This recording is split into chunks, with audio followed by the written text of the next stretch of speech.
이렇게 만나 뵙게 돼서 반갑습니다. 특히 남성들보다 여성이 더 많으니까 사뭇 분위기도 좀 부드러울 것 같고 저도 이 얘기하기가 좋을 것 같습니다.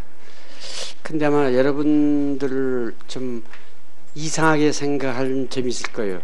왜냐하면 이 금요일마다 모이면 문학 얘기인데 왜 제목이 좋은 연극, 나쁜 연극이냐. 그럼 연극하고 문학은 별개인데 왜 그렇게 제목을 붙였을까라고 의아하게 생각하실 분이 더러 계실 거예요. 그나마 제가 의도적으로 만들어낸 건데 역설적으로 여러분 잘 아시겠지만 희곡은 문학이거든요. 문학 책 보시면 알겠지만 거기에 문학의 장르, 그림, 뭐 시, 소설, 설비, 희곡, 평 이렇게 되어 있어서 희곡이 분명히 문학으로 되어 있어요. 그런데 어떻게 된 연인지 우리나라 문단에서는 희곡을 문학으로 잡혀줘요. 그 증거로 문학 잡지에서 희곡이 실리는 경우랑 극히 드뭅니다. 오래되지만 옛날에는 그 조진이라는 평론가 살아있을 때는 그 현대문학에서 한 번 정도, 그것도 단막극 정도에서 이렇게 실리곤 했고, 또 자유문학에서도 했는데 근자에서는 희곡이 실리는 경우라는 것은 월간 문학에서 가끔 막 나올 거라고 거의 없어요. 그러니까 그쪽이 문학은 연극 쪽에 속하는 거니까 우리하고는 관계없다. 그러니까 그쪽으로 가라. 이렇게 되거든요. 그보다 더 절실하고 원통한 얘기는 각 학교에서, 고등학교나 대학에서 그 교지도 내고 그런 게 있지 않습니까? 거기에 학생들 작품을 모집할 때 희곡을 모집한다는 광고를 내는 거의 없어요. 뭐 시, 수필, 꽁트, 시나리오는 있어요. 또 시나리오 뭔 거지? 매수가 뭐 50매 정도. 원고지 50매를 어떻게 시나리오가 나옵니까? 그 지도 교수가 무식해서 하는 소리인데, 근데 희곡은 없어요. 그러니까 지금 희곡이 분명히 문학인데도 불구하고 취급을 안 해주니까 제가 장꾀를 부린 겁니다. 그래서 희곡 얘기하면 사람이 안 몰 것 같으니까 연극 얘기되면 한번 심심풀이로 요즘 연극 때 많이 하니까 가보면 좀 유익하겠지. 그렇게 해서 제가 그 제목을 그렇게 봤는데 실제로 좋은 연극, 좋은 나쁜 연극, 이것은 이퀄 좋은 희곡, 나쁜 희곡 이렇게 등식을 바꿔도 별 차이가 없다는 얘기입니다.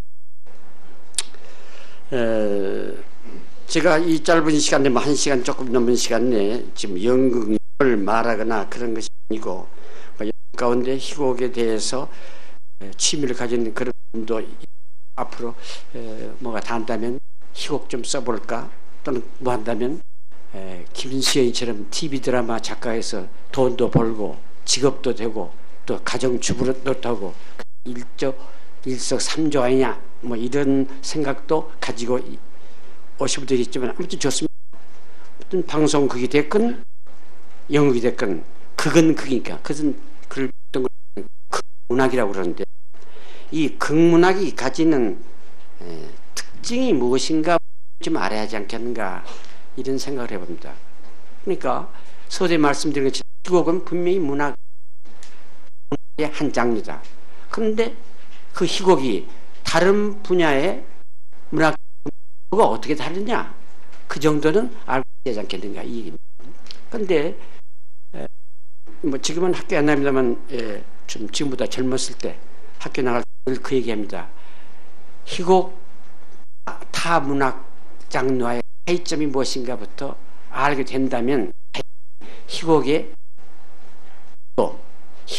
묘, 또 희곡의 매력을 된다, 이런 얘기인데, 첫째 희곡이라는 것은 만남입니다. 이 얘기는 무슨 거니? 극작가가 희곡을 쓰면 그걸로 끝난 거죠. 그 연극을 하려면 연극하는 사람과 만나게 되고 또 연극으로 만들어 놓으면 그것을 구경하는 관객과 만나게 되고 이중 만남을 겪는 게 이 희곡이에요. 그러나 시인은 수필가는 소설가는 자기가 써버리면 그걸 끝나죠. 그것뿐이지 만날 필요가 없어요. 현장에서 사람과 만난다는 그 특성, 이것이 일단 희곡이 가지는 묘입니다. 그러니까 결국은 행정에서 파악된 문제는 희곡만큼 인간관계가 철저한 문학은 없어요. 희곡만큼 인간관계가 철저한 문학이다. 이 말은 무슨 거냐? 자, 녹음이 대학로 마로니에 숲을 지났을 때 한 시인은 그 자연 풍경을 보고 시를 쓸 수 있어요. 화가는 그 자연 풍경으로 그림을 그릴 수 있어요. 음악가는 곡을 만들 수 있어요. 그런데 희곡은 아름다운 풍경을 희곡으로 쓸 수 없어요. 그 절묘한 금강산의 풍경도 그 자체가 아무리 아름다운 조물주의 걸작이라 치더라도 그림으로 되고 시로 되고 필로 될 수 있을지언정 희곡으로 돼요. 그것이 그 얘기의 배경은 될지언정 다뤄진 것은 철저하게 인간관계입니다. 그러니까 내가 여러분께 묻겠어요. 연극을 하는데 사람이 안 나오는 연극 봤냐 이거예요. 경우에 따라 말이 없는 경우 있죠. 그래서 그것을 판토마임이라고 그러죠. 말이 없는 소위 묵극. 대사가 없을 수 있어요. 또 움직임이 절제될 수 있어요. 그러나 사람이 있어요. 그러니까 연극만큼 인간관계를 극도로 요구하는 분야가 없다는 얘기죠. 이 얘기는 결국은 희곡을 어떻게 쓸 것인가 라는 얘기 또는 희곡을 어떻게 볼 것인가 라는 얘기에서 인간에 대해서 얼마나 알려고 하는가, 인간에 얼마만큼의 호기심을 가졌는가, 인간에 대해서 얼마만큼 추구하는가, 이것이 희곡의 묘입니다. 그렇기 때문에 자, 좋은 희곡이란 뭐냐? 뭐 여러 가지 있겠지만 첫째, 사람이 잘 그려져 있다. 인물이 잘 그려져 있다. 인물을 우리 다른 말로 성격이라도 할 수 있고 개성이라는 말로도 할 수 있고 하면서 사람 인물이 제대로 그려진 작품, 그것은 좋은 작품이죠. 그런데 젊은 극작가 지망생이라든가 또는 현역 작가들이 쓰는 작품 또는 현상에 들어올 심사를 할 것 같으면 그 인물을 그린 데에서 굉장히 등한해요. 그냥 말은 있어요. 등장인물은 있고 그 등장인물들이 하는 말은 있는데 그 말을 통해서 인물이 얼마나 부각되느냐, 이 점에 대해서는 글쎄 라고 고개를 갸우뚱거리는 게 요즘에 내가 겪는 체험입니다. 다시 좋은 희곡은 인물을 잘 그려진 거다. 좋은 희곡이라는 것은 인물과 인물의 관계를 적극적으로 또는 미묘하게 또는 건축학적으로 잘 꾸며내는 것, 이것이 좋은 희곡이다. 그런 작품이 가령 무대에 올라졌을 때, 연극에서 공연되었을 때 우리가 느끼는 것은 앞서 얘기했처럼 뭐 무대 장치가 좋다든가 조명이 좋다든가 뭐 의상이 좋다든가 소품이 이쁘다든가 뭐 등등 부차적인 거 말고라도 사람과 사람 관계가 잘 그려져서 우리는 감동하지 않느냐. 지금 감동이라는 얘기가 나왔는데 나는 언제 그런 글도 썼습니다만 나이를 먹다 보니까 없어진 게 있어요. 감동할 줄 몰라요. 이제 웬만큼 슬픈 영화 봐도, 웬만큼 우스꽝스러운 TV 드라마 봐도, 웬만큼 심각한 연극 봐도 감동이 안 와요. 물론 내가 그만 불감증에 걸렸을지도 모르지만 나는 아직 불감증에 걸릴 만큼 그렇게는 안 됐고 정상적인 인간인데 감동할 수 없어요. 왜 그럴까? 그래서 우리는 가끔마다 얘기가 요즘의 연극은 왜 감동이 없을까? 어디 우리를 아주 확 감동시키는 작품이 왜 없을까라는 얘기를 불평 삼아서 하는데, 그것은 결국은 그 작품이 인간이 그려져 있지 않다는 얘기입니다.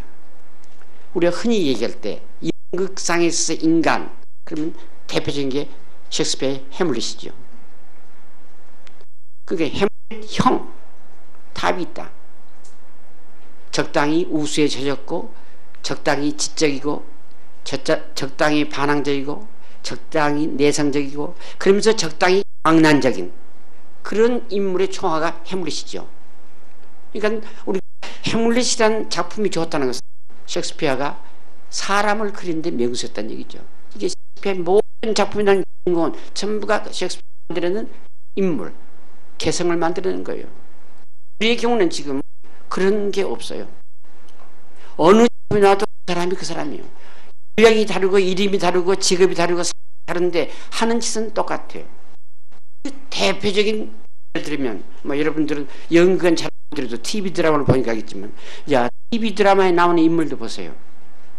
지난번에 했던 거, SBS 하는 거, KBS 하는 거, MBC 하는 거, 그 사람이 그 사람이에요. 분명히 인물이 다르고 사건이 다르고 상황이 다른데 하는 짓은 똑같아요. 나는 이런 뭔 거지? 희곡에서 우리가 추구하는 인물이라는 것은 하나의 개성을 창조하는 거다.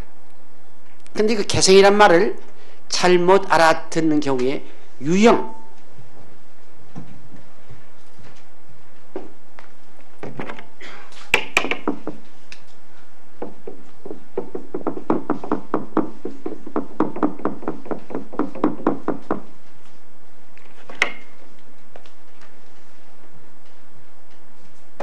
개성과 개성이라도 써줬죠.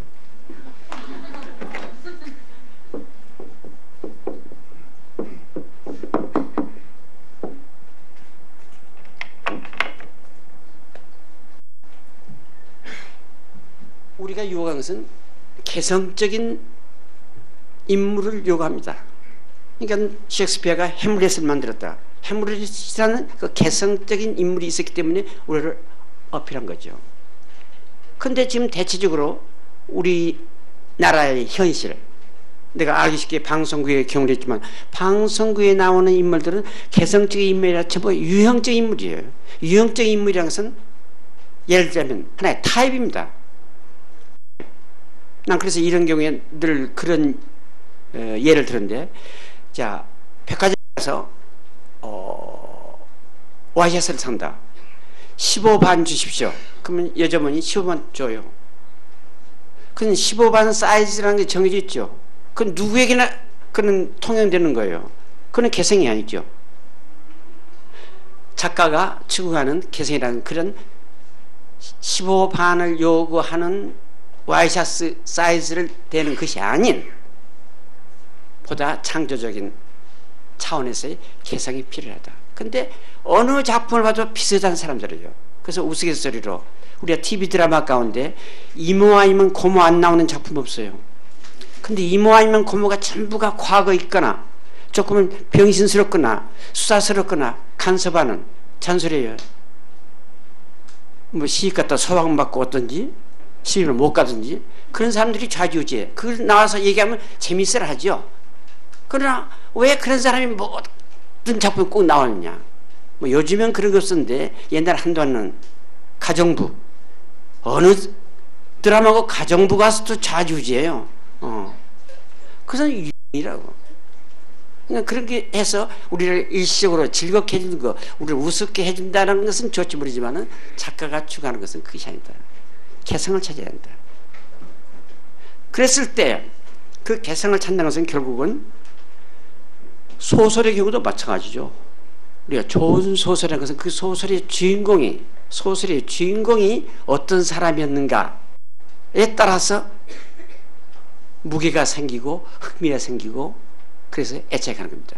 자, 도스토옙스키의 죄와 벌의 라스콜니코프, 어떤 사람, 물론 그 사람 자신이 니체의 초인 철학에 영향을 받았긴 했지만은 결국은 자기가 할 수 있는 일은 할 수 있다고, 내가 한 일은 무엇이든 할 수 있다고 생각하는 그 초인적인 생각, 거기에 결국 침잠돼서 돈 많은 그 노파를 살해하고 뭐 이런 거 나오지 않습니까? 그럼 라스콜니코프라는 인물은 누가 만들었냐? 도스토옙스키가 만들었어요. 그것은 그 다른 사람 누구도 만들 수 없는, 도스토옙스키가 머릿속에 넣은 하나의 개성을 만들었기 때문에 그 작품이 명작으로 이른 것과 똑같은 얘기입니다. 이러고 보면 결국은 희곡이 묘미란 것은 거기에 인물이 잘 그려져 있는가 안 그려지는 가 이것이 중요한 얘기입니다. 그런데 희곡의 경우 그 인물을 어떻게 그릴 것인가 라는 얘기는 그 등장하는 인물의 대사에 의해서 전부 설명이 돼야 돼요. 대사에 의해서 표출이 돼야 돼요. 그러나 소설의 경우는 작가가 설명을 합니다. 올해 16살 난 순이는 수학교 2학년 때 산사태로 부모를 동시에 잃어버리고 하루 사이에 고아가 된 그런 애다. 그럼 우리 독자가 읽어, 아, 순이는 그런 애구나. 그래서 이 집 저 집으로 떠맡겨 뭐 하다가 결국 참을 수 없어서 뛰쳐나갔다. 뛰쳐나가서 대전역에서 밤중에 오다가도 보는데 어느 순경이 데려다가 어느 고아원에 보냈다. 그래서 거기서 자랐다. 쭉 작가 서술을 해주면 그걸 읽고 우리는 아, 이 순이라는 이렇게 됐구나 라는 것을 알지만 희곡교는 그렇게 안 돼요. 희곡이 무대로 연극을 한다고 할 때 작가가 나와서 이 순이로 말할 것 같으면 6살 때 이래서 지금 이렇게 됐습니다. 그런 설명해 준 연극이 있을 수 없죠. 등장하는 그 사람이 여러 사람과 관계를 맺으면서 주고받는 말 가운데 그 사람이 어떻게 살아왔으며 지금 어떻게 하고 있으며 장차 어떻게 하려고 한다라는 것이 다 묘사되는 게 희곡이라고요. 이러다 보니까 소설과 희곡은 인물이 있어야 하고 사건이 있어야 하고 배경이 있어야 하고 소위 플롯, 스토리가 있어야 하고 아무튼 매우 닮았으면서도 불구하고 근본적으로 다른 것은 소설은 작가가 그 인물을 따라가면 되게 돼 있어요. 인물을 따라가서 서술하게 되면 그건 소설이 돼요. 그런데 희곡은 인물을 따라간 게 아니라 인물을 됐으면 한 장소에 모이게 하려고 그래요. 그래야 연기되죠. 그렇죠? 난 그래서 그런 경우 이런 일을 듭니다. 자, 소설의 경우 아침에 영희는 잠이 깼다. 창을 열었다. 시원한 상큼한 바람이 불어온다. 혼자서 일어나 어디 놀러 갔으면 좋겠다. 미라한테 전화 좀 해볼까? 전화 건다. 미라 있니? 오늘 어디 놀러 갈래? 그래, 어디? 거기. 그래, 가자. 그럼 7시 반에 거기서 만나. 늦지 마라. 응. 됐다. 그리고 뭐 아침을 먹은 듯만둥 브레이크커피 한 잔 마시고 거리에 나갔다. 마치 차가 왔다. 버스에 올라탔다. 종점까지 갔다. 거기서 다시 걸어서 상길 갔다. 그랬더니 장소에 가보니까 친구가 기다리고 있다. 이렇게 하면 인물을 따라서 소설 왔으면 그건 소설이 돼요. 그렇죠? 근데 이건 그렇게 안 돼요. 왜 안 되냐? 무대에서 따라갈 수가 없어요. 금방 무대에서 방이 나오고 금방 밖에 대문 밖에 나가서 차 잡고 버스 잡고 가가지고 뭡니까 팔당 어디 호숫가까지 가는 과정을 다 볼 수가 없어요. 다 그릴 수가 없어요. 여기에서 희곡은 소설과 똑같은 위치를 가지고 있으면서도 소설에서는 있어도 좋지만은 희곡에서는 있어도 그만 없어도 그만한 것을 잘라버려야 돼요. 생략을 해야 돼요. 그래서 난 늘 얘기가 희곡의 묘미는 바로 그 생략이다. 없는데 이거 무슨 얘기인지 모르겠는데 앞뒤가 안 맞는데 이렇게 썼다면 잘못이죠. 근데 그 생략을 해버리는데 또 불구하고 독자나 관객이 알 수 있게끔 쓰는 게 희곡이에요.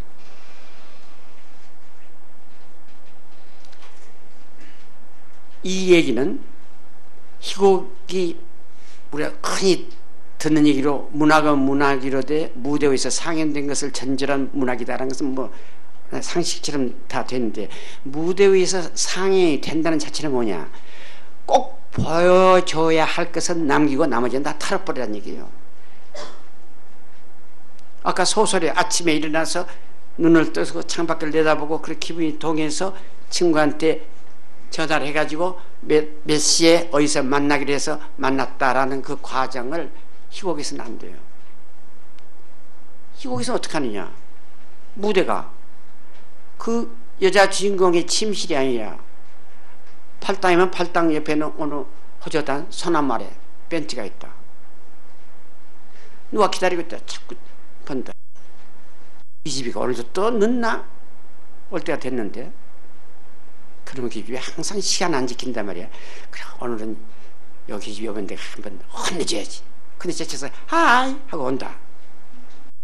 야 너 왜 인데서 아까 전화를 뭐라고 그랬어? 내가 자동차 사지 말고 뭐 택시로 오라고 그랬는데 너 버스 탔다며? 뭐 어떻게 하면 그 장면을 안 보여주더라도 대사를 통해서 지금까지 어떻게 해서 이거 같다는 건 설명되잖아요. 이거 희곡이에요.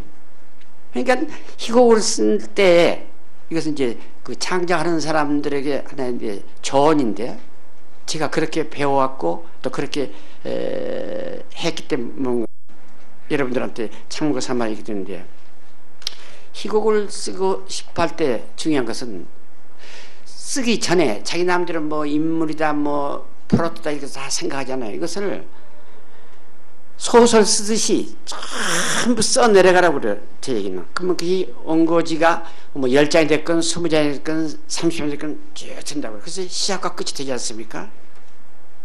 그러면 그 가운데 자기가 읽어봐가지고 이 대목은 무대에서 보여줄 필요가 있다라는 것과 이거는 보여줘도 그만 안 보여줘도 그만인 것은 털어버리라는 얘기예요. 그것이 희곡이에요. 그런데 요즘 우리 연극을 볼 것 같으면 보여줄 필요가 없는 것도 친절하게 다 보여주려고 해요. 그 장면이 없어도 상관없는데도 불구하고 그것을 과잉 친절로 다 보여주고 있어요. 자, 예를 들어봅시다. 뭐 근자에도 있는지 모르지만 이 대학로 뒷골목은 뭐도 좀 지저분한 연극들 많이 한다고 그러죠. 뭐 무대에서 섹스를 한다. 뭐 섹스 한다는 게 나쁜 게 아니죠. 섹스 안 하는 사람이 어디 있어요? 다 하죠. 그러나 그 장면에 그것이 보여줄 필요가 있느냐 없느냐. 보여줄 필요가 있으면 섹스 아니라 닥스라도 좋아요.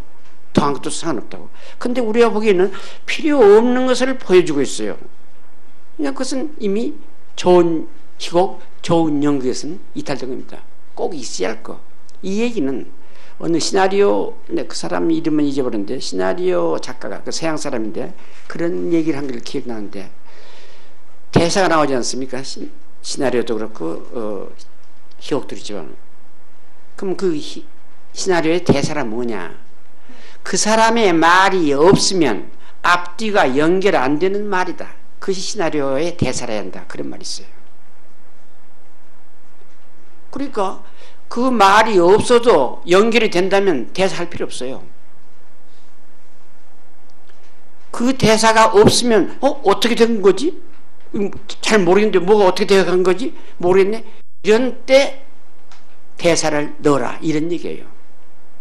그런데 보세요.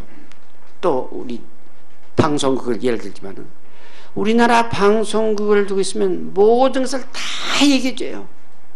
모아서 그 집에 사는 뭐 할머니, 할아버지, 조카, 뭐 며느리 다 모아서 전부 한마디씩 하게 되면 1시간 끝나요.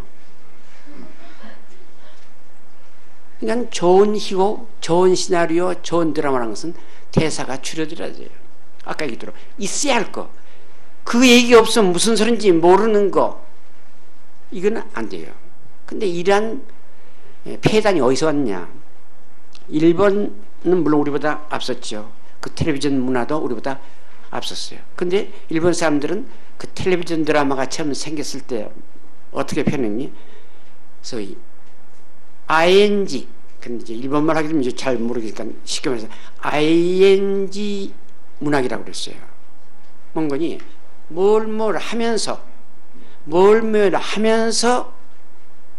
즐기는 게 TV 드라마예요. 아침 식사 끝났다. 설거지 한다. 주부가 설계자인데 지금 8시 아침 TV 드라마가 되겠다. 가끔 들여다보면서 해요. 근데 그건 뭐가 매체가 되냐? 대사예요. 그 대사를 다 들으면서 그 대사를 들어가면서 ING 하면서 즐기는 거. 그렇기 때문에 일하면서도 얘기만 들고 가끔 화면을 들여다보면 알 수 있게끔 쓰는 것이 유행했었어요. 한 40년 전, 30년 전. 그것이 지금 우리나라에 와 있어요. 그 요즘은 그런 별로 없지만 한때 우리나라에 어떤 장면이 뭐냐면 집안 뜰하게 수도가 있어요. 그 수도에서 물 나오는 수도는 한 번도 없었어. 수도 꼭지만 있고 큰 다라 있고 거기다 물 쳐두고 퍼요. 수도가에 앉아서 저마다 식구들끼리 동네 사람끼리 아낙들끼리 얘기하는 걸로 끝난다고. 이것은 아까 얘기한 희곡을 어떻게 쓸 것인가 대사는 꼭 있어야 할 것만 있고 없는 것은 생략해야 한다는 그 대원칙. 그리고 만약에 그 말이 없으면 앞뒤가 연결 안 된다는 그때만 쓴다는 그 대원칙. 그러면서 그게 그 인물의 성격, 심리상태, 상황을 말해주는 거다. 이런 얘기예요. 그러니까 대사라는 것은 뭐 방송국도 시나리오도 그렇고 희곡도 그렇지만 대사라는 것은 그 인물에서 내뱉는 말, 이것이 대사가 아니라 혼자서 하는 말도, 소위 모노로그라는 말이 있어. 혼자서 하는 말도 그건 특수한 경우 대개가 두 사람 이상이 모아서 주고받는 거죠. 주고받는데 그 말 가운데 사건이 진전되어 가게끔 나는 거예요. 그 말이 그냥 물어보니까 대답하는 식의 이 말은 이건 대사가 아니다. 이런 얘기예요. 대사란 것은 A와 B가 두 사람이 앉아서 얘기한다. 근데 A 얘기에 대해서 B 답이 더 앞장서가요. 그 B의 답에 대해서 A가 더 앞장서가요. 그게 앞으로 가는 겁니다. 그게 현재 진행형으로 쓰여진다라는 게 그게 나오는 거예요.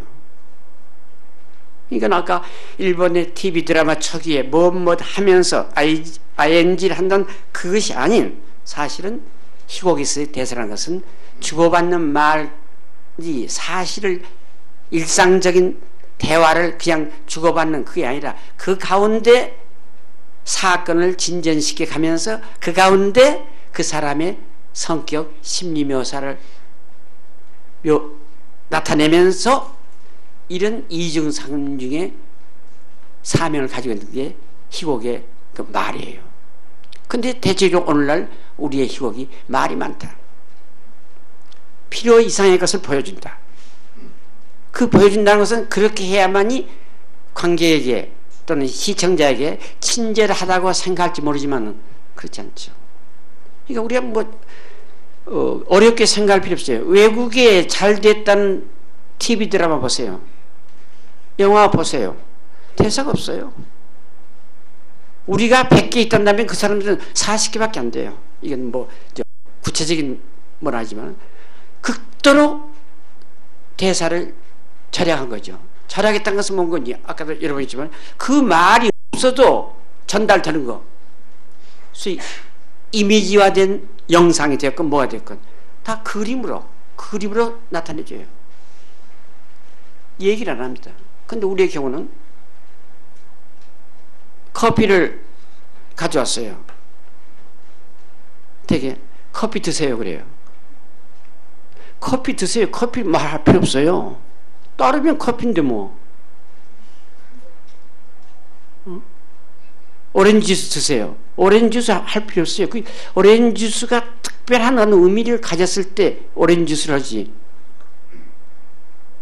필요 없어요. 근데 우리는 그걸 다 해요. 그렇게 해서 친절하게 다 알려준다는 얘기인데 이거는 잘못된 얘기다. 그래서 아까 그 개성에 있어서 찾는 것과 유형적인 인물을 찾는 것까지 분명히 차이가 있듯이 이것은 결국은 창조하는 거죠. 창조하는 거죠. 이미 남이 써먹었던 얘기는 나는 안 한다. 이거 원칙입니다. 저 작품에서 얘기 있는데 이 작품도 비슷한 것 가져온다. 그건 창작이 아니죠. 모방 내지는 더 나쁘게 말하면 표절까지 가는 거지만 작가에게서 가장 치명적인 그 상처는 남의 것을 흉내냈다는 것이 상처죠. 이것은 내가 만들어낸 거다. 그 내가 만드는 건 뭐냐? 말 하나에부터 인물 창조에서부터 이것이 근간이 되어야 할 텐데 오늘날 우리들이 접하는 넓게 말해서 극문학에서 그런 것을 보기 힘들다. 그 대신 우리에게 많이 알려진 게 뭐냐? 연극의 본질적인 것이 아닌 부차적인 것. 연극의 본질인 것은 연기자가 나와서 대화를 나누고 움직이고 하는 것. 그것이 연극의 본질이죠. 근데 요즘 우리 연극이란 것은 뭐 뮤지컬부터 뭐 다 포함했습니다. 연극의 본질이 아닌 부차적인 장식, 조명, 음향, 뭐 음악도 뭐 그러죠.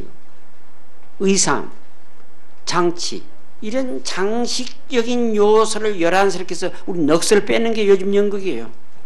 시끄러워서 못 듣겠어요. 시끄러워서 못 보겠어요. 그것은 결국은 연극의 본질적인 떠나서 부차적인 요소로서 우리의 눈을 혹하게 만드는 것. 그렇게 해서 관객을 뭐 좋게 말하면 즐거움을 주는 거지만 관객이 눈 속임수를 쓰고 있는 거라고요. 나는 이런 얘기가 나올 때마다 늘 얘기한 것은 학생들한테 그런 얘기 있지만은 요즘은 별로 활동 안 하는데 그 20세기 후반 나오는 유명한 연출가 가운데 그로토프스키 들어봤을 거예요. 그로토프스키라는 그 연출가가 있죠. 그 사람의 그 실험 정신은 뭐 미국의 피터 브룩 같은 사람도 전해지고 또 우리나라에서 유덕경인 같은 사람도 그 유를 배워온 사람인데 그로토프스키의 얘기는 그래서 연극 자체를 가난하다고 그랬어요. 뭐가 가난하냐? 내가 연극을 하는 것은 99명까지의 관객이 필요하다. 100명 이상이 넘는 관객은 필요치 않다고 그랬어요. 그리고 내가 필요한 것은 배우들이 움직일 수 있는 공간. 그게 넓지 않더라도 배우들이 움직일 수 있는 공간만 있으면 된다. 거기에 장치, 의상, 효과 필요 없다. 물론 기본적인 조명은 있어야겠죠. 깜깜한 연극 안 되니까. 그러나 뭐 희양찬란하게 이렇게 그런 거 필요 없다. 그 대신 꼭 있어야 할 게 뭐냐? 육체적으로 잘 훈련된 배우만 있으면 된다라는 게 그로토프스키의 연극 이론이에요. 그러니까 자, 그 사람이 왜 관객을 99명으로 제한했느냐? 말하자면 소극장이죠. 99명만 들어간다면 소극장극을 한 거예요. 왜 소극장이냐? 그것은 양질의 관객이 양질의 연극을 만들 수 있으니까. 근데 이 세상에 양질의 관객이 그렇게 많지 않다. 2,000명, 3,000명 들어가는 그 사람들을 놓고 그 사람들이 박수 갈치를 치고 기성을 올리고 했을 때 그 좋은 연극을 만든 방해가 되었으면 되었지 이가 되지 않는다. 그로토프스키는 이게는 양질의 관객, 그건 100명 이상은 필요치 않다는 거예요. 또 공간, 일정한 공간만 있으면 된다. 그래서 그 부차적인 무슨 의상 대체 보면 뭐 거의 나체로 하는 게 가릴 때만 가리고 거의 나체로 움직여요. 그 대신 그 나체가 그냥 나체냐? 극도로 훈련돼. 그것은 하나의 무용가와 다름없어요. 머리끝부터 발끝까지 자기의 육체를 자기 마음대로 자유자재로 움직일 수 있게끔 잘 훈련된 배우만 있으면 나는 된다라고 그랬어요. 이런 생각하면 자, 오늘날 우리들이 대하고 있는 대부분의 연극이 뭐냐? 지금 그로토프스키의 얘기에 반대예요. 잘 훈련 안 된 사람들이. 연극의 본질적인 것은 없고 부차적인 조명이다, 의상이다, 효과다 뭐 이지만 자, 한국 연극이고 한국 무용 가운데 스모크 안 난 거 봤어요? 드라이아이스 안 난 거 봤어요? 우리 거기 나와야만 무용이 되고 거기 나와야만 연극이 된 줄 알고 있어요. 아니죠. 또 그 향찰나는 조명, 또 거의 소음에 가까운 소란스러운 소재에 가까운 음향 효과, 이런 것을 꽝꽝 치면서 하는 거, 그걸로서 우리 넋을 빼고 있어요. 그럼 자, 그 얘기가 어떻게 가고 있느냐, 무슨 얘기냐, 말하는 아무도 몰라요. 그때 무슨 얘기인지 모르는데 아무튼 임팩트가 있다, 그 자극이 있고 흥미가 있다, 이렇게 하는 것은 그래도 괜찮은 편이죠. 근데 우리가 1시간 40분 동안 연극을 보고 나와서 무슨 얘기냐고 했을 때 글쎄 자신있게 말하는 사람이 거의 없어요. 무대에서 이루어지고 있는 행인이 있었는데 그 얘기를 해보라면 말 못해요.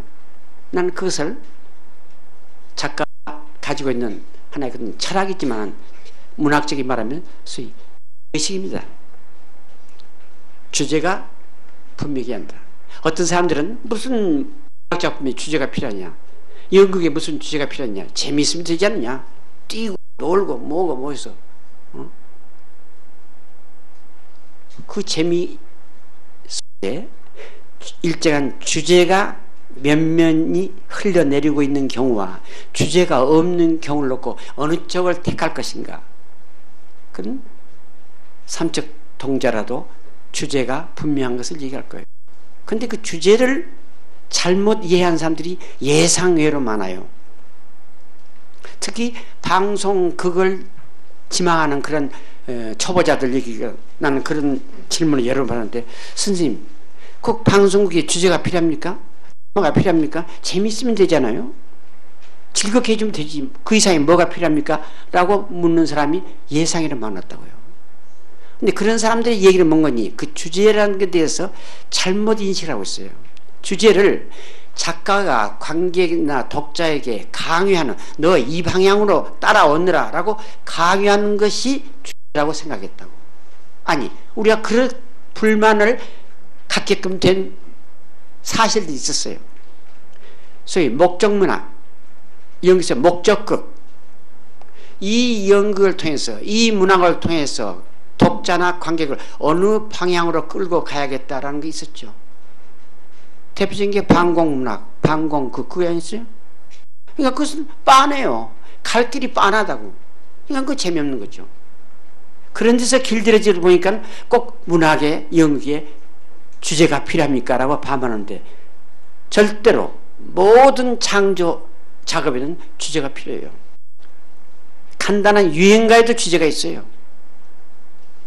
이별의 슬픔이라든가, 이 성에서 맺혀질 모든 사랑이라면 저 성에 나가서 맺혀볼까 하고 한강 속에 붕덩 빠졌더니 누가 와서 살려줬다는 얘기예요. 주제가 필요하대요. 단 그 주제에 대해서 우리들이 인식할 것은, 주제란 게 꼭 도덕성, 윤리성이 있어야 한다는 얘기는 아니다. 도리어 도덕성, 윤리성을 강조함으로 인해서 작품이 버려져요. 요즘 우리 연극이나 무역을 볼 것 같으면 뭐 오페라도 그런 거 있는데, 우리나라 역사상에 나온 한마디로 말해서 위대한 인물들을 모델로 해서 쓴 작품들이 많아요. 뭐 이순신으로부터 심사인담으로부터 김구로부터 만중구로부터 뭐 세종대왕으로부터 뭐 그런 거 있죠. 그런 작품 보고 있으면 열이면열이 재미없어요. 왜? 그 위대한 인물들의 얘기인데 왜 재미없을까?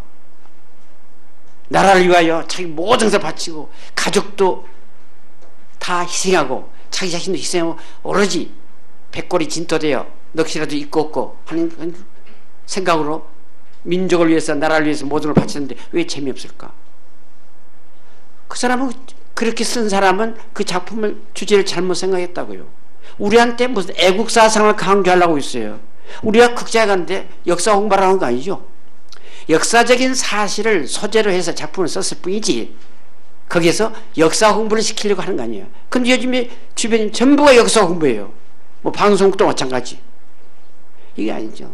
아까 서도 있지만 역사상에 나오는 인물을 소재로 했지만 모델로 했지만 거기에 어떤 새로운 인간상을 창조해낸다라는 거, 이것이 중요하지. 어떤 도덕성, 윤리성, 넓게 말해서 모랄이라고 그러죠. 모랄리티, 모랄을 앞장서 가지고 강요하는 거, 이건 잘못된 거다 이런 얘기예요. 작품에 모랄이 있다 없다 이거하고는 별개 문제예요. 요즘에 한참 했던 거짓말이라는 영화, 산전수전 겪고 이제 뭐 무죄가 됐다고 그러니까 뭐 잘 된 거지만, 그럼 그 작품에 모랄이 있냐 없냐에 대해서는 보는 사람이 따라 다르죠. 그런데 주제라는 것은 반드시 모랄을 수반하는 얘기가 아니다. 인간성을 추구하는 거다. 자, 구체적인 예를 들어보자. 모랄이 반도덕적인데, 모랄이 없어서 반윤리적인데 우리가 공감하는 경우가 많다. 뭐 여러분들이 가장 친근한 예를 들자면 테니시 윌리엄스 작품에 영마이라는 이름의 전차, 뭐 대부분 다 아시겠죠? 읽었거나 뭐 봤거나 또 영화로도 됐으니까. 영마의 이름 전차는 브랑시라는 한 여교사가 주인공이죠. 프랑스말을 배우고 자기 딸에는 양가집의 딸이라고. 그래서 고등학교 교사였어요. 근데 알고 보니까 이 여자가, 교사가 어린 고등학교 학생하고 육체관계를 맺어가지고 그의 탈로 쫓겨났어요. 그래서 결국은 밤거리에 어느 호텔 같은 데서 몸을 파는 밤거리에 여인이 되고, 그리고 술을 마시고 마약까지 하다가 결국은 마지막에 끌려가는 얘기예요. 만약에 우리나라에서 누가 그런 작품 쓰면 교육자, 소위 교육자가 어떻게 자기 제자, 그것도 고등학생, 대학생 같으면 또 몰라요. 고등학생하고 자고, 또 교육자가 호텔에서 밤에 가서 몸 팔고, 교육자가 술을 마시고 마약하고, 이거는 있을 수 없는, 능지처참하고도 남아요. 안 볼 거라고. 근데 왜 욕망이라는 이름의 전차가 명작일까? 거기에 나오는 브랑시라는 여자 보고 저는 환양년이다고 욕하는 사람 하나도 없어요. 브랑시의 그 반은 병적인, 반은 에브노멀한 그런 상태에서 우리는 되려 호감을 가져요. 되려 동정심이가 불쌍하다고 생각해요. 그 여자를 누가 살려줬으면 하고 측은한 생각이 들어요. 왜 그러냐? 그 욕망의 이름 전차라는 브랑시는 그런 환양짓을 하는 여자를 그리는데 주제가 있는 게 아니고, 그 작품이 처음 제작됐을 때 연극 이전에 그 영화 감독이면 엘리야 카잔이라는 사람이 그것을 무대에 올렸을 때 연출을 했어요. 그때 연출가의 변이 그 재밌나요? 물론 테니시 윌리엄스는 작가가 작품 속은 대개 남부지방, 미 대륙의 남부지방에 일어난 것을 많이 산데, 그 남부지방에 남아있는 하나의 조직의 힘 또는 인종차별, 약한 자에 대한 강한 폭력, 이런 것이 지금 민주주의를 부르짖고 있는 미국에 지금 남아있다. 그러한 외부의 모든 압력, 속박, 구속, 악법, 이것을 이겨내려고 몸부림치는 게 브랑시였다. 그것을 그린 거예요. 그러니까 그 사람의 한 짓은 우리가 생각해도 매우 반도덕적이고 반윤리적이고 반문화적이면서도 그 사람이 여주인공으로서 인정을 받고 불쌍하다고 생각한 것은 바로 그런 거라고요. 다시 말해서 테니시 윌리엄스가 작품 쓸 때 그 작품에 설정된 주제가 반드시 도덕적이 아니었다. 반도덕적이고 반윤리적이었음에도 불구하고 우리를 감동시킨 것은 그 사람만이 가지는 하나의 창작성, 모든 구속 억압에서 살아나려고 몸부림치는 한 여인의 얘기, 이 때문에 살아난 거예요. 이러고 보면 사실 작품을 쓴다는 것은 바로 거기서부터 출발한 거예요. 난 그래서 늘 그런 얘기를 합니다. 어떻게 쓸 것인가 라는 것과 무엇을 쓸 것인가 라는 것, 이 기본이죠. 무슨 작품을 쓰지? 그 다음에 이 작품을 어떻게 쓰지? 이게 두 가지의 우리의 고민, 이제 영원한 과제죠. 그 나는 희곡을 공부하는 사람 또는 방송국이나 시나리오나 뭐가 될까 뭐 소설도 그렇지만은 그 사람에게 어떻게 쓸 것인가라는 것은 걱정하지 말라.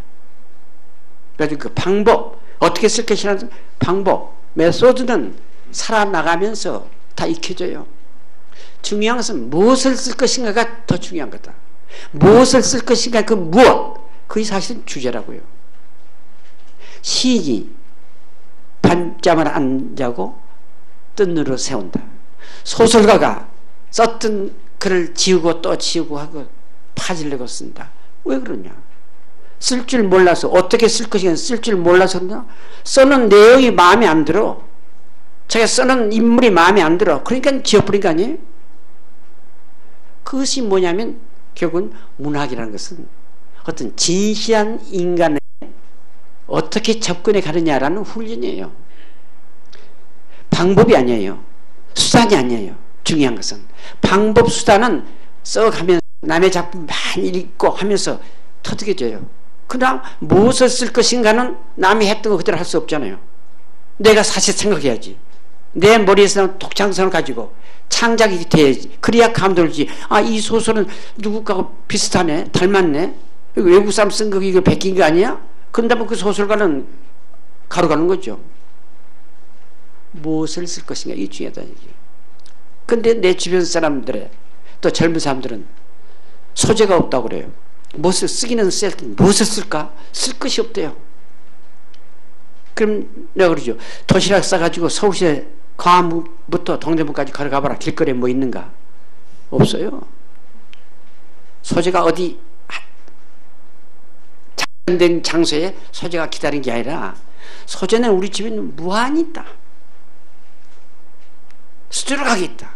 다만 그 수두룩하게 있는 것을 자기 나름대로 자기식의 안목, 그 자기식의 안목이라는 자기 나름대로의 철학이죠. 인생관이죠. 쉽게 말하면 또 현실관, 그것으로서 들여다보는 거, 이것이 중요하다고.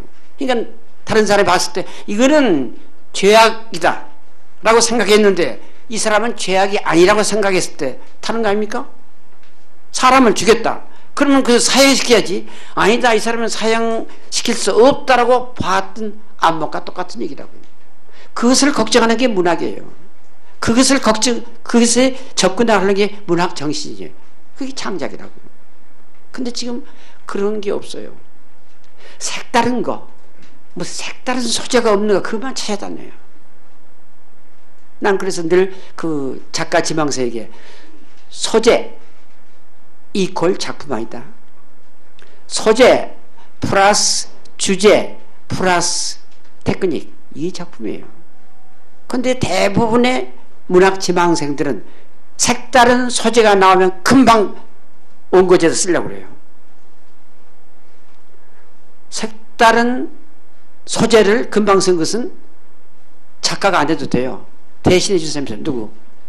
신문기자. 어제 도봉산 기슭에서 일가 가족 7명 몰살한 사건이 났다. 불을 질러버리고. 근데 알고 보니까 그 집 사위였다. 그것도 미국까지 가서 공부했다는 뭐 이런 엄청난 사건은 야! 신났다면 거짓말이지만은 이거 뭐 굉장한 쇼크를 봐서 이거 작품을 하면 되겠다. 아무튼 그 내용은 아무리 그 쇼킹한 사건을 아무리 지가 쓴다 해도 그건 작품이 안 돼요. 그 사건을 그 사람이 어떻게 봤느냐, 어떤 각도에서 해석했느냐, 그게 그 사람의 철학 아니에요? 그 사람의 인생관 아니에요? 그것을 쓰는 거예요. 그러니까 어떤 소재를 만났을 때 소재를 가지고 막바로 원고지에 옮기는 것은 이거는 가짜입니다. 그 소재를 가지고 며칠이고 몇 밤이고 생각하는 겁니다. 무엇을 쓸 것인가? 이 소재를 토대로 해서 무엇을 쓸 것인가? 그것이 작가의 고민이죠. 근데 우리는 그 근본적인 것은 하지 아니하고 다른 부터 하려고 그러니까 결국은 급하기 때문에 남의 거를 베끼거나 이런 얘가 왕왕이 있어요. 물론 우리들이 문학 공부를 하면서 남이 쓴 것을, 선배가 쓴 것을 닮은 것은 좋아한 부분을, 문장을 갖다 쓰는 수도 있습니다. 그러니까 모방한 제2의 창작이다 그런 말도 있지만은 그것이 본업이 되어서는 곤란하지. 한두 번은 되지만은 그런 훈련을 거치면서 자기 나름대로의 안목 가지고 인생을 보고 사건을 보고 현실을 보는 거. 이 훈련이 필요해요. 그러니까 나는 늘 내 주변 사람들에게 그 작품을 쓰겠다는 사람들에게 소설이 됐건 희곡이 됐건 초창기에 쓸 적은 네 자신이 가장 잘 알고 있는 얘기를 써라. 네가 그 얘기 같으면 난 누구보다 자신 있다. 그런 것을 써라. 그런데 우리 주변 사람들을 보면 그것은 시시하대요. 평범하니까. 그러니까 색다른 거, 이색적인 거, 그것만 찾아다녀요. 이색적인 걸 찾았다선 치더라도 그것을 보는 안목이 없으면 되지 않아요. 물론 문학에 있어서 소재주의라는 말이 있죠. 특별한 소재. 그 누구도 찾아낼 수 없는 특별한 소재를 잘 얻어가지고 감동시키는 작품이 들어있어요. 자, 영화에서 빠삐형이라고 있었죠. 그 형무소 들어간 죄 있으면 죄지. 그는 거기 들어가보지 않으면 그 색이 못 그래요. 아, 그럼 나도 형무소 들어가야겠다. 정말로 죄를 짓고 형무소 들어갔다가 문학 공부 하려고 들어갔다가 된통 얻어 터지고 나온 사람도 들어있어요. 왜 왔냐고. 그런 자기적인 안 됐죠. 그러니까 어쩌다가 그런 특별한 소재를 다뤄가지고 성공한 영화 있어요. 자, 김성동의 만다라는 소설. 그 사람은 김성동이 젊었을 때 절간 생활을 했어요. 그러니까 절간 생활 안 해본 사람보다는 해본 사람이 그 세계를 잘 아니까 그 좋은 소설을 썼던 예가 있어요. 그러나 소재가 특이하다고, 소재가 이색적이라고 그 작품이 이색적인 작품이 된다고 생각하지 말래요. 젊어서 한때 다 방황하는 시절이 있었죠. 우리도 있었어요. 이런 날 어디고 무작정 걷고 싶다. 무작정 그 당시에는 뭐 통행금지가 없었으니까 무작정 걸어가봐야 발바닥만 아프지만은 그럼 무작정 걷는다는 것은 뭔가 새로운 것을 찾기 위해서 나선 거죠. 그럼 바람도 만나고 그 바람도 강바람도 만나고 산바람도 만나고 사람바람도 만난 가운데서 아, 삶이라는 것은 이런 게 아닌데 인생이란 이런 게 아닌데 저절로 뭔가 느껴진 점이 있어요. 그것이 바로 작품이라고요. 그러고 보면 우리들은 자, 좋은 작품이다, 좋은 희곡이다 라는 것은 나는 현실에 대해서 더 좀 솔직했으면, 현실에 대해서 좀 더 진지했으면, 현실에 대해서 더 밀착됐으면 좋지 않겠는가, 그런 생각을 합니다. 그러니까 그런 얘기는 다른 말로 말하면 현실하고 결국 사회예요. 그 나는 아무리 대중문화를 할지라도 그 작품에 사회성이 바닥에 깔려 있는 경우와 깔려 있지 않는 경우는 엄청난 차이가 나요. 사회성, 그럼 무슨 사상적인 거, 정치적인 그런 게 아니라 우리가 살고 있는, 사람이 살고 있는 우리 세계, 사람이 살고 있다는 사람과 사람 관계, 거기에 어떻게 가는 것이 옳은 것인가 라는 그 인간관계 사회성이지요. 사회라는 것은 두 사람 이상이 모이면 사회가 되는 거 아닙니까? 그런데 그게 꼭 어려운 난삽한 우리 말하는 순수 문학에만 있는 게 아니라 대중문학에도 그런 게 있어요. 자, 요즘 공연예술에는 뮤지컬이라는 게 있어서 지금 우리나라도 판촉했어요. 엊그제 렌트 초일날 가봤더니 10,000,000원이에요. 뭐 여러분 한번 가보세요. 가보는데 가보면 난 너무 시끄러워서 그 제발 좀 음향 좀 줄이라고, 음악 좀 줄이라고 그렇게 얘기하는데 아마 오늘도 시끄럽기는 마찬가지일 거예요. 다음 무슨 거니? 그는 미국 사회 얘기지만은 미국의 현실을 잡았어요. 근데 우리하고 관계없는 무슨 레스비앙 얘기도 나오고 무슨 마약 얘기도 나오고 뭐 이런 게 있어요. 그러니까 저것은 우리하고는 별로 관계없는 얘기인데 왜 관객들이 호응을 할까라는 것은 좀 두고 봐야겠지만은 그건 제쳐놓고라도 우리들이 근자에 봤던 우리 대개 식자들은 방송 드라마 같은 건 별로 안 본다고 그러고 또 봐봐야 그거 눈만 버리지. 특히 여성들 그 화장하거나 요즘은 그런 거 없었대. 까맣게 입술 칠한 거. 그건 입술이 까매진 건 송장을 말하는 거예요. 어떻게 입술을 까맣게 칠하려고 생각했을까? 그건 난 내가 이긴가 보자, 네가 이긴가 보자 했더니 요즘 전찬에서 볼 수 없어 아주 상쾌한데 무슨 이유니? 그 몇 년 전 우리를 놀라게 했던 방송이 있었죠. 모래시계. 뭐 또 그 모래시계는 뭐 열이면 9살이면 좋은 작품이라고 그랬어요. 왜 그러냐? 물론 방송 그건 대중예술이에요. 대중문화예요. 그러나 모래시계가 그렇게 공전에 히트를 한 이유가 뭐냐? 그 작품은 그 대중문화이면서 그 바닥에 사회성이 깔려 있었다고. 그 사회성이 뭐냐? 우리가 겪어나왔던 그 암울했던 시절에 그 현실이 있었다고. 그러니까 같은 멜로드라마이면서도 그것은 격조가 높은 것처럼, 그것은 같은 멜로드라마이면서도 뭔가 우리한테 가슴에 와닿는 임팩트가 있는 그런 걸로 평가받았던 우리가 경험을 가지고 있어요.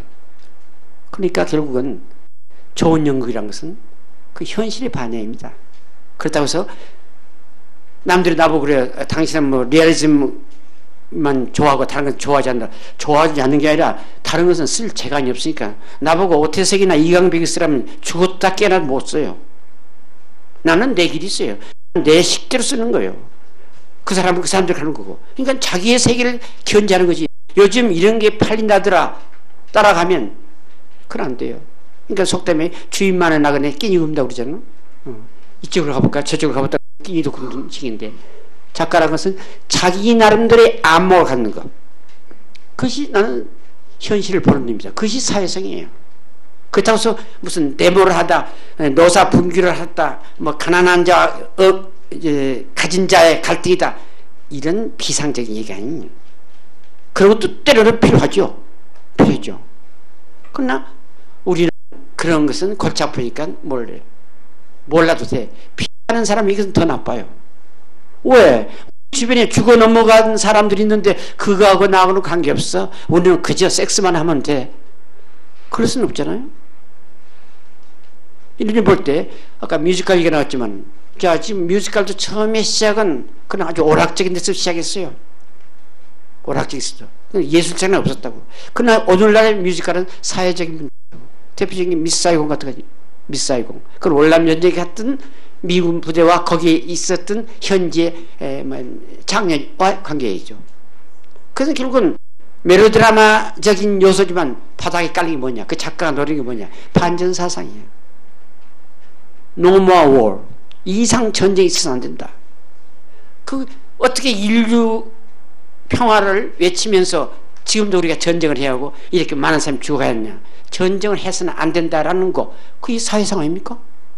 그러니까 지금도 그 같은 뮤지컬이지만은 미스 사이공 같은 것은 지금도 공연되어 있고 하나의 작품으로 평가받는 이유가 있다고요. 나는 좋은 연극, 나쁜 연극, 그것을 한마디로 내가 여기서 검사나 판사처럼 딱 가릴 수는 없죠. 가릴 수는 없지만은 지금까지 오랜 내 체험을 봐서 좀 더, 아까 내가 있어요. 좀 더 연극이 관객 쪽으로 가까이 갈 수 없을까? 우리가 지금 연극한다는 것은 물론 젊은 사람들이 모아서 극담한테 한다. 근데 가만히 보면 지들끼리 해요. 관객 니들은 알거나 말거나 우리가 하고 싶은 거 한다. 그 너희들을 보려면 보고 말라면 말라, 이런 식이거든요. 그런 것일까 연극이란 게? 아니죠. 연극은 우리들 연극을 만드는 사람, 작가나 연출가나 배우가 독창적인 머리에서 나온 거지만 궁극적으로는 관객을 위해서 하는 거 아닙니까? 관객에게 즐거움을 주기 위해서 하는 거라고. 그럼 관객에게 즐거움이 무엇인가는 이제 차치하고라도 어떤 일체감이 된 그런 연극이 될 텐데, 요즘 대부분의 사람을 보면 그 연극 어떻든 무슨 소린지 모르겠어. 요즘 무용도 그래요. 무용도 뭐 현대 무용 나와서 새로운 무용 나왔지만 그 무용 어쨌든 무슨 간질병 환자들이 막 뒤트는 것 같아요. 그렇게 악평한 사람이 있는데 뭐 전부가 전부 그런 거 아니죠. 난 그 뭐냐, 형태만 있고 내용이었기 때문에요. 저게 무엇을 말한다는 그 주제의식이 없기 때문에.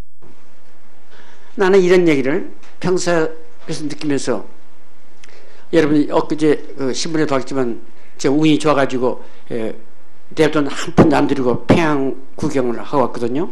근데 뭐 2박 3일이지만 거기서 이제 공연장에서 보고 하는데, 물론 그 사회주의 국가는 우리와는 다르죠. 우리는 열린 사회고 우리는 자유가 있고 무엇이든지 뭐 살인 강도짓 아니면 무엇이든지 할 수 있게끔 됐어요. 거기는 제한이 돼 있죠. 그런 거 있지만은 문제는 그 무대와 관객이 한덩어리 된달까? 아주 완전히 녹아 들어가는 거 볼 때, 우리도 한번 앞으로 생각해 봐야겠다. 앞으로 남북 통일이 된다 했을 때, 어차피 우리 연구협회에서 남북 연구 교류하자는 데서 지금 위원회도 조직되고 엊그제 2번에 걸쳐서 회의도 하고 그랬는데, 그래서 그런 거 생각할 거 아니에요? 이북에서 뭘 하건 우리 한다. 이남에서 뭘 하건 우리는 한다. 그러면 남북정 할 필요 없죠. 어차피 하자고 했으면 연구를 어떻게 할 것인가. 예? 가장 민감한 게 우리 공연예술이라고요. 음악, 연극, 무용이에요. 소설은 혼자 집에서 읽으면 되니까. 서두에게처럼 공연예술은 사람하고의 만남이 숙명적이기 때문에 그 만나는 사람이 누구냐. 만드는 사람끼리 만나고 또 관객과 만난다. 이 필수적인 조건. 그랬을 때 관객과 일체감이 된다는 그 이상으로 커다란 중요한 문제가 어디 있겠어요. 일컷 만들어놨는데 무슨 소린지 모르겠다. 난 작년에도 우리 진흥원에서 공연예술을 돈다고 대통령의 명령에 의해서 진흥원 돈을 한 거 아니에요. 그건 나눠서 했어요. 그래서 오페라도 보고 뮤지컬도 보고 연극도 봤어요. 특히 오페라 같은 거 보면 그걸 보고 재미없다고 하면 무식한 사람으로 간주될까봐 아는 척 하고 있어요. 노래를 부르는데 가사도 안 들리지. 또 황진이가 나왔는데 이렇게 뚱뚱한 여자가 나왔지. 음악이 어쩌지. 저걸 끝까지 지켜 있으려니까 아주 이건 재미있으시기 전에 저게 재미없는데 재미있으라 해야 할 텐데 어떻게 재미있으라 해요. 물론 그 작품 만든 사람은 다 자기 나름대로의 재능 가지고 했지만은 아직도 오페라가 관객을 잡지 못하고 있어요. 오페라랑 물론 중요합니다. 중요하지만은 1200만 시민 가운데 오페라를 본 사람과 안 본 사람 숫자를 갈려보면 금방 나올걸요. 앞으로는 그렇게 돼야겠죠. 그러나 관객이 모르는 것을 하면서 독약천청하는 교만은 버려야죠. 연극도 마찬가지입니다. 그 일부 연극에서는 이걸 모르면 너희들 문화인이 아니다. 이걸 모르면 연극 예술을 모르는 사람이라고 날뛰는 사람들인데 아니죠. 솔직해야 돼요. 소박해야 돼요. 일체감이 돼야 합니다. 난 그런 점에서 관객이 요즘 자꾸 떨어져 나간다 그런 얘기를 듣고 나도 현장에서 가보고 팔이 날린 거 있는데 보고 있으면 연극을 잘 못해요. 그러니까 손님이 없어 싸지. 저런 연극 더 손님이 없어야 돼. 처절하게 없어져야 돼. 그래서 아이고 이렇게 하면 안 되겠구나라고 스스로 느껴야 할 텐데 이 사람들이 그걸 안 느껴요. 마지막 우리는 잘했는데 관객들이 무식해서 우리 예술을 몰라준다. 예술 좋아하네. 시간이 좀 거의 됐습니다만은 서두에 말씀드린 것처럼 오늘 이 시간은 이걸 통해서 어떤 이론적으로 연극이 어떤 그런 게 아니라 제 체험을 통해서 어떤 연극이 좋은가 라는 것은 어떤 희곡이 좋은가, 어떤 연극이 나쁜가라는 것은 어떤 희곡이 나쁜가라는 것을 대비시키면서 얘기했습니다. 연극의 대중화를 위해 어떠한 노력을 할 수 있는지 궁금합니다. 연극계에서 직접 활동하시는 분들을 비롯하여 연극을 사랑하는 일반인들이 할 수 있는 역할은 무엇일까요? 정소연 씨가 해주신 질문입니다. 아주 적절한 질문이라고 생각합니다.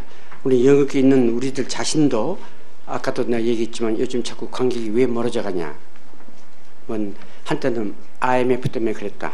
또 학생들이 주류를 이런데 학생들 호주머니가 가난하니까 그럴 것이다. 여러 가지 이유가 있지만 저는 그렇게 생각하지 않고 그런 책임을 모든 것 나는 우리 연극인들 자신이 책임을 져야 한다고 오래전부터 외쳤습니다. 그러니까 연극에서는 내 얘기를 별로 달갑게 여기지 않죠. 저 꼰대 또 쓸데없는 소리 한다고 그러는데 왜 그러냐.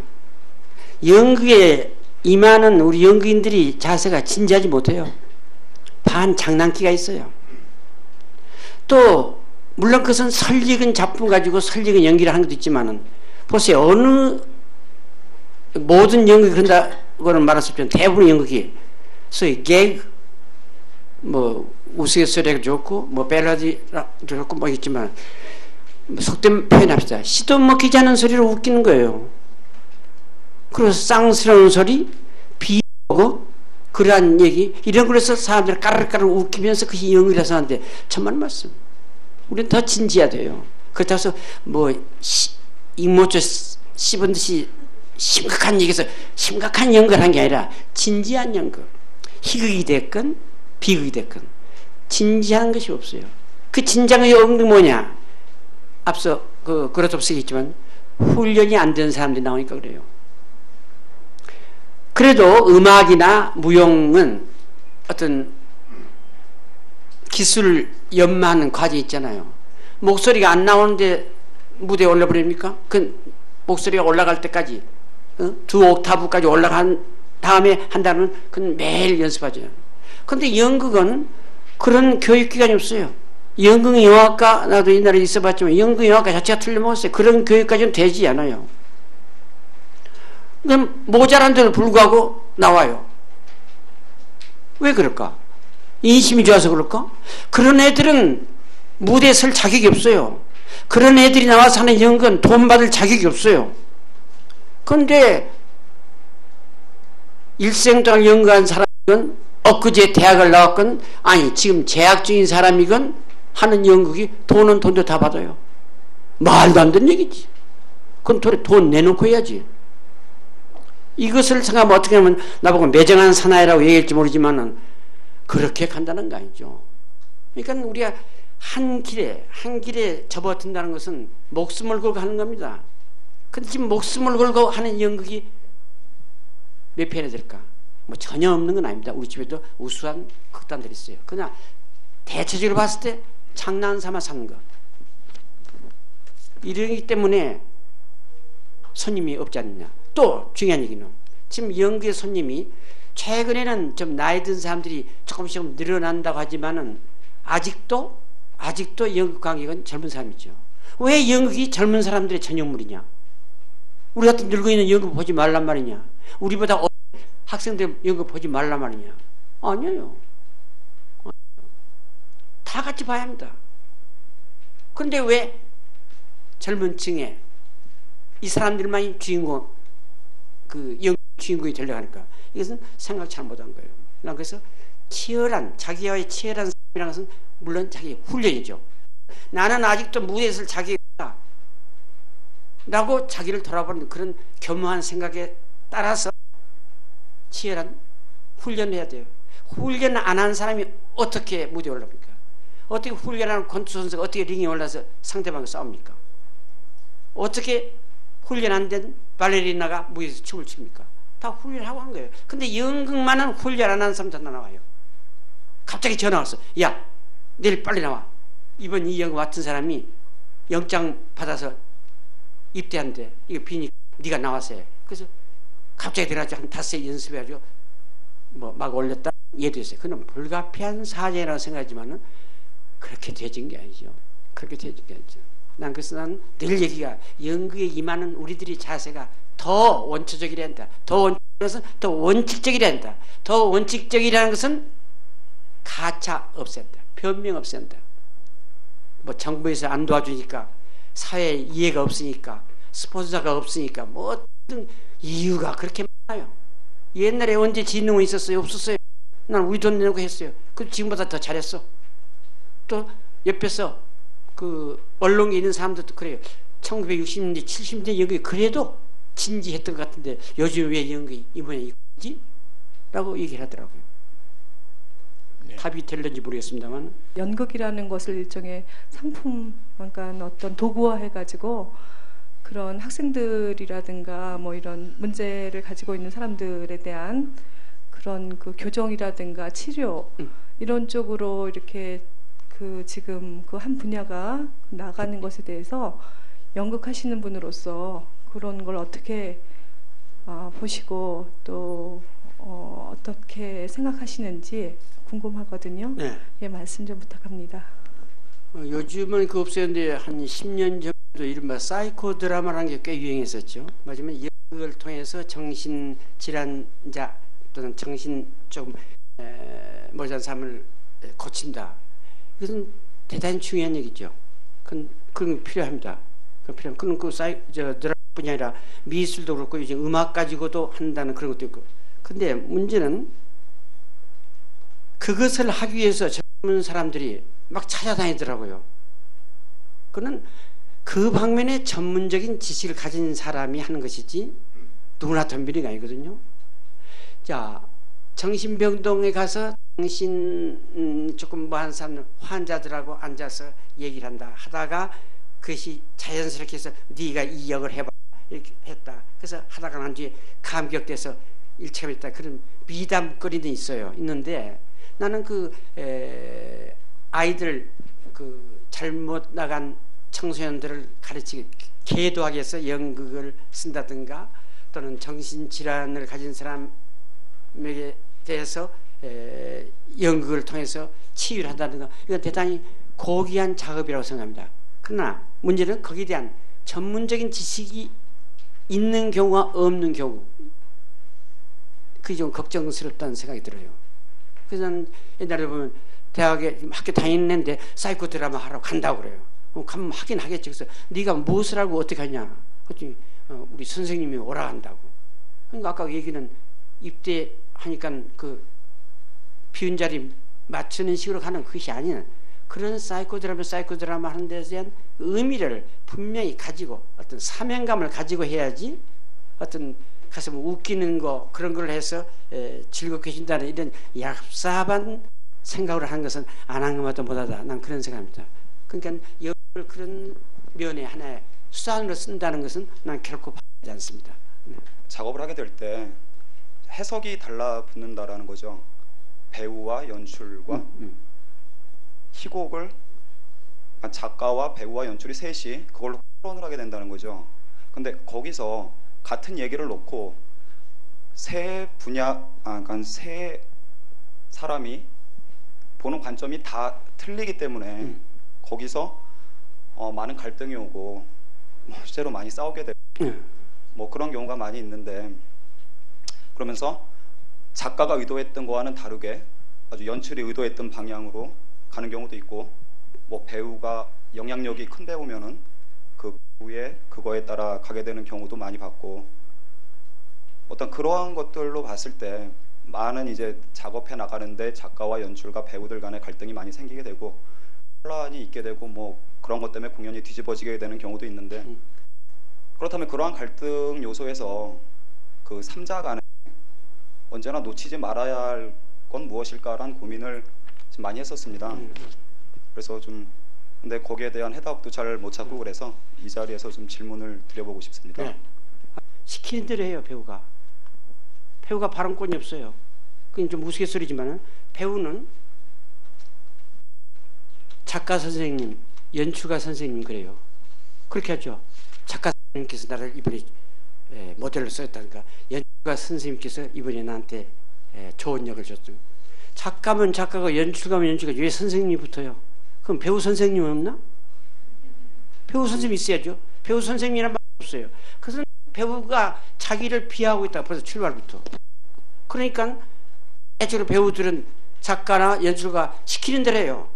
그 앉으라면 앉고 가라면 가고 웃으라면 웃고. 난 그게 싫었어요. 나는 늘 얘기가 배우는 작가 연출가와 대등하게 있다. 대등하게 치면 지금 얘기대로 작품을 놓고 해석할 때 다를 수가 있어요. 그래서 맹렬한 충돌도 있을 수 있을 거라고. 근데 충돌로 끝나버리면 그 연극은 판이 깨진 거는 안 하는 거죠. 그런데 거기에서 이니시아티브가 아니라 선도를 하는 것은 연출가입니다. 연출가가 나는 이 작품에서 이렇게 생각을 하고 있었다. 당신이 썼지만 작가가 하는 거예요. 그러니까 이 작품은 이런 방향으로 가는 것이 좋겠다고 했을 때 작가가 동의할 수도 있고 또 어떤 사람은 초일날 보고 와서 저는 내 작품 아니야. 당장 오늘 밤부터 연극 막 내려. 지금까지 몇 천만 원 들었는데 어떻게 막을 내려요. 그런 작가도 곤란한 얘기예요. 그러니까 사전에 얘기가 충분히 된 그런 갈등 그건 중요한 얘기죠. 아까도 얘기했지만 그러니까 연극이 좋은 게 뭐냐. 서로 만나고 그러잖아요. 그렇게 해서 서로가 주고받고 하는데 최종적으로 한 것은 그 연출자입니다. 나는 내 체험상 내 작품이 어느 연출가한테 넘어갔다. 그러면 사전에 이것은 이렇게 했으면 좋겠다는 요구 조건 다 얘기해줘요. 그 다음에는 나는 일임합니다. 끝나고 나서 저 작품이다 그런 얘기 할 필요도 없고 그러면 처음부터 안 해야지. 문제는 연출도 창한 사람이에요. 맞으면 작가가 준 것을 그대로 한다면요. 그건 교통순경 하는 거죠. 그런 연출가들 많아요 우리 주변에. 내려다니는 사람들이 내가 보기엔 교통순경. 그 연출가가 우리나라 말도 잘 몰라요. 특히 외국서 공부한 사람들은 말이 모르는 사람이 어떻게 연출을 해? 모국을 할 줄 알아야지. 이거 벌써 그래 가 뭐 와 앉아 뭐 그렇게 뚱땅 이건 안 됐죠. 일단 얘기가 됐을 때 마지막으로 칼자루 친 사람은 연출가가 뭐 우긴다는 게 아니라 리더십을 가져야죠. 그래서 제일 좋은 것은 티각태각 했다가 그래 이번엔 네 말이 맞다 네 한번 해보자. 끝나고 나서 이제 잘 못됐으면 그때 또 대판 싸우는 것은 누가 코피 흘리건 그때가 볼 일이지만 선자가 그렇게 만나서 갈등이 일으키는 게 좋은 겁니다. 특히 배우의 경우. 그래서 늘 얘기해요. 배우가 왜 선생 그러냐? 아니다. 대등하다. 그러니까 배우가 여건을 가져야 된다는 얘기예요. 연출이 여기서 앉으라고 했다. 이 사람의 심리 상태를 봐서 여기 앉을 수 없는데 왜 자꾸 앉으라고 그러냐? 대들었을 때 연출가 자기 남들 무슨 답이 있겠죠. 아, 내가 잘못 생각했다. 그래, 네 말대로 저쪽으로 가라. 할 수 있고 까불지 마라 임마. 여기는 이러고 이러니까 이건 앉을 수밖에 없는 거야. 네가 뭐 한다고 그래. 시킨 대로 해. 그럼 할 수 없이 시킨 대로 해야죠. 그래서 삼자가 대등하다는 게 중요한 얘기고 시키는 대로 하는 게 아닌 1대1로 하되 마지막으로 칼자를 쥐어서 니는 연출가다. 그러니까 연출이라는 게 지혜의 창조자입니까? 작가는 늘 보고 불평들을 많이 해요. 나는 이렇게 썼는데 저랬다는 나도 더러 그런 얘기 있지만 비기전 나는 연출가 마음에 안 들면 내 방법은 마음에 안 들면 얘기 안 하는 사람이야. 그러니까 집에서도 옆에 나고 마음에 안 들면 하루 이틀 말 안 해버려요. 또 그렇게 말 안 하고 있을 때는 공교롭게 또 누가 찾아와요. 그럼 손님이 왔는데 그 앞에서 부부싸움 했다고 하니까 또 자연히 이렇게 풀어지더라고요. 그러니까 아무튼 서로 의견을 제출하는 건 중요한 얘기입니다. 극작가는 연극 배우나 연출자에 비해 각광을 받지 못하는 것 같습니다. 이럴 때 드는 선생님의 감정은 어떤지요? 차범석 선생님께서 생각하시는 연극의 매력은 무엇입니까? 이유정 씨가 해오신 질문입니다. 그 답은 끝에서부터 하죠. 연극의 매력. 내가 좋아하는 것을 할 수 있으니까 좋고 또 내가 좋아하는 것을 하는데 반응을 보여주는 사람, 관객이 있으니까 좋고 또 반응을 현장에서 볼 수 있으니까 집에 가서 책을 읽거나 이게 아닌 현장 극장 객석에 앉아 있을 때 내가 이 대목에는 울려야겠지, 이 대목에는 좀 긴장감을 줘야겠지, 이 대목에는 웃겨야겠지. 그게 딱 들어맞아요. 대개가. 그러면 내가 마음속으로 그랬으면 그랬지, 니들이 뭘 안다고 그래 하고 혼자 도도한 생각하는 거, 그런 재미로 하죠. 그러나 그건 결코 어떤 유아독존적인 자기 도취하는 그런 뜻은 아니죠. 그리고 극작가가 다른 사람에 비해서 못 알아준다고요? 예. 그거는 극작가가 작품을 잘 못 쓰니 그렇죠. 그러니까 모든 것이 내 탓이라서이다. 내 탓이 그러면 돼요. 내가 이렇게 썼는데 왜 이러냐고 남 탓하는 게 좋지 않습니다. 물론 나는 캐톨릭 교회는 아니지만은 내 탓이라서이다라는 그 마음가짐은 모든 예술가에게 필요합니다. 자기 세계로, 자기 자신에게로 들어가는 이 겸허함이 없이 작품 못 써요. 내가 잘 썼는데 니들이 내 작품 망쳐놨다. 그런 경우가 전혀 없으란 부분은 없지만 일단은 작품을 잘 못 쓰니까 된 거 아닙니까? 또 한 가지 이제 거기서 붙여자면 요즘은 상업주의가 바로 하는 시대니까 모든 것이 돈 놓고 돈 먹는 시대예요. 근데 작가는 돈 놓고 돈 먹는 거 아니죠. 역시 가장 화려한 것은 연기자죠. 무대에 나오는 스타들이죠. 그러니까 그 사람들이 관객하고의 만남이 자주 있기 때문에 자연히 그쪽에 가게 되고, 작가는 뒤에서 받들어주는 사람이기 때문에 받들어주지만 아무도 안 알아준다라는 것을 자기 스스로 알고 있으면 그걸로 충분하다고 봅니다. 네. 오늘 금요일 문학 얘기 1시간 반 가까이 진지하게 차문석 선생님께서 말씀을 해주셨습니다. 여러분 다시 한번 박수로 말씀해 주시죠.